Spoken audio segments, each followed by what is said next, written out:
Jour 21 de mon défi Cap ou pas Cap. Steph, comment la rigologie, elle est rentrée dans ta vie? Alors, je vais répondre à cette question. Mais avant, si tu me regardes en direct, tu viens me faire un petit coucou, me dire comment tu vas, où est-ce que tu es et tout ça. Il faut que je vienne te faire un coucou en direct. Et si tu me regardes en replay, tu mets en commentaire sous la vidéo un petit coucou et puis je viendrai te faire un bisou. Et voilà, à très bientôt. Alors, comment la rigologie, elle est rentrée dans ma vie? Elle est rentrée dans ma vie avant mes 30 ans. Je ne sais plus exactement quand. 28, 29, tout comme ça. Alors, ce qu'il y a, c'est que j'ai un truc particulier, c'est que moi, j'ai arrêté de rire à 19 ans. Si vous avez vu mes conférences, allez voir ma conférence S'autoriser à rire, plutôt mourir. Je vous explique ce qui s'est passé et pourquoi j'ai arrêté de rire. Et du coup, j'ai arrêté de rire pendant 10 ans. Et le jour où j'ai voulu avoir un enfant, j'ai senti que mon corps, salut Gabi, j'ai senti que mon corps, il était complètement coincé, fermé, et plus aussi tranquille que ce que je voudrais. Et j'ai bien senti qu'il fallait que je mette du lâcher prise. Mais je n'avais aucune idée de comment on pouvait faire pour lâcher prise. J'étais un peu comme ça. Il faut lâcher prise. Oui, j'ai censé faire quoi? Je ne sais pas. Voilà. Et j'ai vu une émission de télé qui parlait de club de rire. Donc je me suis dit, bah ok, pourquoi pas. Je trouvais ça bizarre, je trouvais ça space. Mais je me suis dit, quand même, Steph, ça fait un moment que tu n'as pas rigolé, pour de vrai. Donc peut-être qu'il y a moyen de quelque chose. Donc j'y suis allée. Pas très rassurée, la première fois. J'ai ouvert la porte un peu timidement. Déjà, j'ai appelé 3 fois la personne. Dire, je peux venir, vous êtes sûr? Parce que bon, moi, c'est un peu spécial quand même. Parce que bon, j'ai un rire bizarre. Et puis en plus, je m'étouffe avec. Donc, en gros, j'étais pleine de peur. Panique. Au secours, je veux pas rire, sinon c'est dangereux pour moi. Si je rigole, je vais mourir. Donc, la personne, Martine, m'a énormément rassurée et m'a accompagnée. Et la première séance, c'était plutôt de la découverte avec de l'anxiété. Et à la deuxième, j'ai vraiment profité de la séance. Et ça a fait un truc un peu magique. Mais en fait, je suis tombée enceinte. En 2 séances. J'ai fait ah oui, quand même, il y a un truc là qui est quand même. Parce que ça m'a amené du lâcher-prise immédiat. Avec le rire a cette vertu, que j'ignorais à l'époque, d'évacuer tout le stress dans tout le corps, immédiatement. Le lâcher-prise, c'est tout de suite maintenant. À partir du moment où tu rigoles, c'est bon, t'es dedans, quoi. Donc, c'est hyper puissant. Et du coup, cette pépite, je l'ai d'abord utilisée pour moi, en me disant, c'est génial, vas-y, je continue. Donc, je l'ai utilisée pendant plusieurs années. Je l'ai utilisée pendant presque 7 ans, que pour moi, avant de me retrouver à animer. D'ailleurs, ça s'est fait un peu par hasard, où je me suis retrouvée à animer des séances de rigologie, parce que j'ai été un week-end en fait, en me disant oh c'est cool, je vais passer un week-end à rigoler, ça va être sympa, je vais retrouver Martine et tout, je vais être contente. Et à la sortie des 2 jours de week-end, je suis ressortie avec un diplôme, en disant ça y est, tu peux animer. Ah bon? Mais pourquoi? Et du coup, je me suis retrouvée à animer un club comme ça. J'avais aucune idée de ce que c'était que monter une association, de créer tout l'administratif, tout ce qu'il pouvait y avoir derrière. J'ai appris, j'ai essuyé les plâtres, j'ai appris et avec le recul, je me dis que c'est génial parce que c'est ça aussi qui m'a aidée à faire mes premiers pas en fait et à découvrir ce que c'était. Enfin, ça m'a aidée en fait pour créer mon entreprise aussi derrière. C'est que j'ai déjà voilà, essuyé tout l'administratif, juridique de tout ça pour écrire des statuts, pour choisir plein de trucs quoi. Communiquer aussi pour faire venir les adhérents. Enfin, donc j'ai une association depuis 11 ans. Et plus que ça même, depuis 2011. Oui, le temps passe un peu des fois. Ouais, donc c'est comme ça que la rigologie, elle est rentrée dans ma vie et je ne l'ai pas arrêtée parce que franchement, le rire est tellement puissant, a tellement de vertus. J'en ai fait ma version de la rigologie. C'est pas forcément la même que les autres. Voilà, j'en ai fait qui je suis en fait. J'y ai rajouté en fait tout ce que j'ai glané aussi depuis. beaucoup d'intelligence émotionnelle, mais il y a aussi de la sophrologie, il y a aussi énormément de choses en fait dans mes séances. Et moi, ce que j'aime faire, c'est d'aller chercher le rire naturel des gens, les mettre en situation pour pouvoir les faire rire. Et Céline, elle m'a posé cette question-là, elle m'a rajouté un petit challenge supplémentaire. Elle m'a dit, mais c'est quoi le lien avec la spiritualité que tu fais avec le rire? Et en fait, mes séances de rigologie, enfin pas mes séances, toutes les séances de rigologie, se finissent avec une méditation du rire, un fou rire collectif. Et c'est un vrai état méditatif.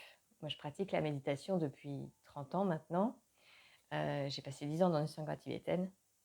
Et la méditation, le niveau méditatif dans lequel on est dans la méditation du rire, qui est en dehors de tout schéma intellectuel en fait. On s'entraîne, on écoute. Enfin, c'est même pas qu'on écoute, c'est que notre corps prend les rênes. Il n'y a plus de mental à cet endroit-là. C'est le corps qui prend les rênes et qui va se laisser emmener dans le rire. Et il y a un lâcher-prise qui est juste énorme à cet endroit-là. Et on est en connexion les uns avec les autres. On est dans une connexion hyper puissante, hyper ouais, puissante, les uns avec les autres, en dehors de tout schéma hiérarchique, étiquette, enfant, adulte, machin, truc. Non, on est juste des êtres humains. Il n'y a plus d'histoire d'âge, de machin, de différence, de tout. On est juste des êtres humains et on se reconnecte à la puissance de l'humain à cet endroit-là, dans ce moment-là. Et c'est d'une puissance qui est exceptionnelle. Alors, je vois Elfie, tes commentaires. Rien ne se fait par hasard. Ton chemin se trace après avoir traversé ta peur. Bravo, le chemin du rire. Alors, je ne peux pas dire qu'à ce moment-là, j'ai traversé ma peur, parce que j'étais bourrée de peur. Mais j'ai fait des petits pas. Et les peurs se sont libérées petit à petit. Et ça a été hyper puissant. Et j'ai fait tout un travail aussi après avec la régulation émotionnelle. C'est vraiment là, en fait, que ça a changé mon rapport à la peur. De savoir comment sortir de mes phobies. J'étais très phobique, j'avais des phobies de plein de trucs et complètement démunie par rapport à mes phobies. Et c'est ce nettoyage que j'ai fait à l'intérieur de moi qui m'a permis de pouvoir changer mon rapport à la peur. Parce que pour moi, avant, la peur était associée à la phobie. C'était forcément quelque chose de hyper puissant qui m'emmène, qui me... Enfin, où j'avais plus aucune maîtrise de moi-même. Donc forcément, ce genre de truc, ça fait peur. Enfin, quand on n'a plus la maîtrise de soi, c'est flippant au possible, quoi. Mais une fois qu'on a goûté et qu'on a pu nettoyer ces parts-là de, de nous qui sont démunis, et bien on retrouve notre pouvoir. Et là, du coup, la peur, elle devient vraiment hyper puissante parce qu'elle continue à être là, les peurs, mais dans notre espace de puissance. Elles viennent nous dire, hey, regarde, là, il y a un truc sur lequel il faut que tu travailles. Hey, regarde, là, il y a un truc sur lequel tu travailles. Et on n'est plus dans une réaction impulsive, démesurée, sur laquelle on n'a plus d'emprise, mais on devient maître de soi-même. Et ça, c'est hyper puissant. Et pour en revenir à la question de Céline sur la spiritualité dans le rire et dans la rigologie, pour moi, la spiritualité, c'est être connecté à plus grand que soi, à reconnecter à la vie, reconnecter à quelque chose qui nous aspire vers le haut, qui voilà, nous tire vers le haut. Et le rire a cette qualité de pouvoir reconnecter les gens à leur être, à leur corps, à leurs sensations et à vibrer. Il y a un son particulier dans le rire qui est unique à chacun. C'est un peu notre carte d'identité. Alors je ne sais plus qui disait ça, mais il y a quelqu'un qui disait que le rire, c'est le chant de l'âme. Et il y a vraiment de ça. Moi, quand j'entends le rire de quelqu'un, je peux même sentir, pour certains, de quoi ils souffrent. Parce qu'on a des rires, les rires sont graduels. Il y a plusieurs types de rires. Vous avez le petit rire de société, et puis après, il y a des rires, voilà, jusqu'à notre fou rire, et puis même au-delà de notre fou rire. Dans la méditation du rire, c'est un rire qui est encore plus fort que juste un fou rire. Et ça fait tellement longtemps que j'accompagne les gens que j'arrive à entendre, en fait, à déceler les rires qui sont cachés derrière, des rires qui sont une construction pour compenser un manque, des choses comme ça. Mon rire, par exemple, il n'est pas complètement naturel. C'est un rire qui s'est construit d'une insécurité. Et c'est pour ça aussi qu'il a des effets un peu bizarres. Les gens sont hyper surpris parce que il sonne un peu faux. Alors, il s'est construit comme ça. C'est pas moi qui ai décidé. Hein, c'est pas moi qui fais semblant. C'est mon rire qui s'est construit comme ça. Mais il s'est construit sur un socle qui était tellement insécure, qui vibre dans un truc qui fait bizarre, quoi. Alors, il fait beaucoup rire parce que je l'amène dans un contexte où je rassure les gens et je l'assume et je vis très bien avec. Mais effectivement, il y a certaines personnes qui vont l'écouter. Il est bizarre ton rire, c'est pas naturel, c'est pas possible. Et en fait, c'est ça, c'est parce qu'il s'est construit sur un espace qui était insécure. Et du coup, il a une vibration qui est particulière. Et quand j'entends des gens qui ont des rires avec des, pas forcément comme le mien, hein, mais qui ont des vibrations comme ça, je sais leur dire, ok, là, il y a moyen d'aller chercher un autre rire. Parce que moi, j'en ai deux. Il y a celui-là, qui a été construit par mon intellect, presque comme ça, on va dire, hein, et j'en ai développé un autre, qui est récent. Hein. Ça fait quoi 3-4 ans que je l'ai maintenant. Un rire se l'expire. Et celui-là, il est complètement naturel. J'ai pu me reconnecter à celui-là. Et je pense que celui-là, je devais l'avoir quand j'étais toute petite, vers 1 ou 2 ans, quoi. Parce que le rire que j'ai, mon rire, ce que j'appelle mon rire, il a dû se construire vers 4-5 ans. Mais c'est tellement ancien que moi, je ne me souviens pas en fait du rire que j'ai pu avoir avant. Donc le lien que j'ai avec la spiritualité autour du rire, c'est ça, c'est que notre rire, il est une vibration de notre être et il a une vraie force, une puissance pour se connecter aux autres. Et c'est goûtu de le partager et j'adore moi le faire fleurir chez les gens. Aujourd'hui, j'ai animé un atelier dans une entreprise de recherche à Paris et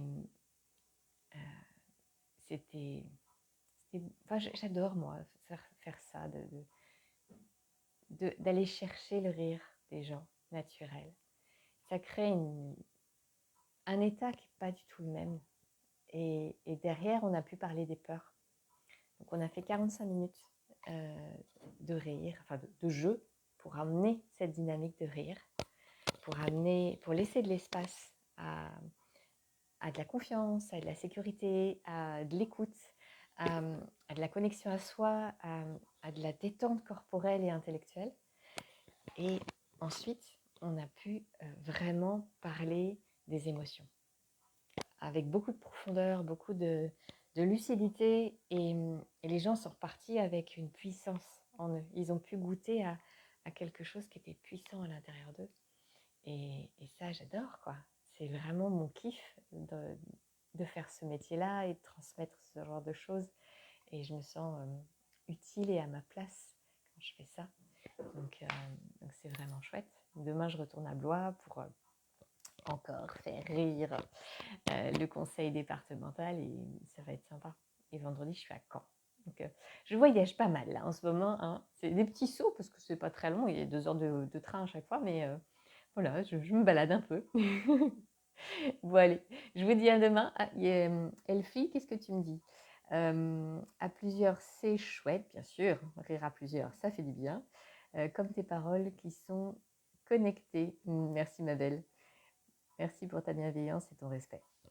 Merci beaucoup Elfie de suivre mes vidéos et pour tous tes commentaires. Merci, merci. Moi, je vous embrasse très très fort. Je vous dis à demain. Si cette vidéo elle vous inspire, n'hésitez pas à la partager. Si vous avez envie de participer à ce défi Cap ou pas cap, vous pouvez aller voir les vidéos de Mathieu Boinet. Il fait des lives tous les jours. Vous avez le lien sous cette vidéo. Il parle d'audace et il nous aide à aller au-delà. Et puis, si vous voulez me mettre au défi, sous cette vidéo, vous m'écrivez le thème de la vidéo que vous voulez que je fasse et je verrai pour la faire demain ou après-demain. Allez, ciao, à bientôt, bye!